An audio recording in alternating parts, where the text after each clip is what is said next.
మరి ఇప్పటికి మనం చూసుకుంటే మనలో మనం రాష్ట్రాలలో భాషల కోసం, ఇంకోటేమో కులాల కోసం కొట్టుకుంటారు. ఈడేమో మన భారతదేశంలో హిందువులను ఈయన కొడుకులు ఏం చేస్తున్నారు, ఏడ వండుకున్నారు హిందువులంతా. మొన్న వెస్ట్ బెంగాల్ ఇష్యూ అయినప్పుడు ఎవరు కూడా ఇంతగానం రెస్పాండ్ అయింది లేదు. అక్కడ బాధితులు ఎవరైతే ఉన్నారో వాళ్ళందరూ ఇప్పుడు మీడియాలో చెప్పడం కూడా జరుగుతుంది. ఏమని?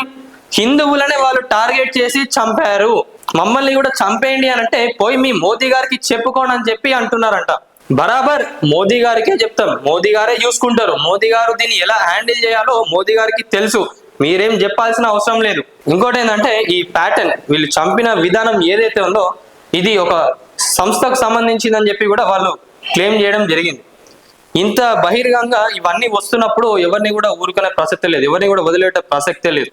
బిడ్డ చెప్తున్నా, గుర్తుపెట్టుకోండి, ఎవడైనా కానీ హిందువుల పైన కానివ్వండి, భారతదేశం పైన ఎవరైనా తప్పుగా మాట్లాడినా, హిందువుల పట్ల ఎవరైనా అరాచకాలు చేసిన అస్సలు ఊరుకునే ప్రసక్తే లేదు.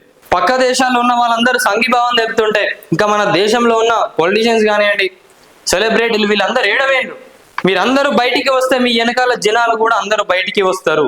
ఒక్కసారి భారతదేశంలో ఉన్న హిందువులందరూ ఐక్యమైతే ఎంత ఘోరంగా ఉంటుందో ఇక అస్సలు మీరు ఊహించని కూడా ఊహించలేరు.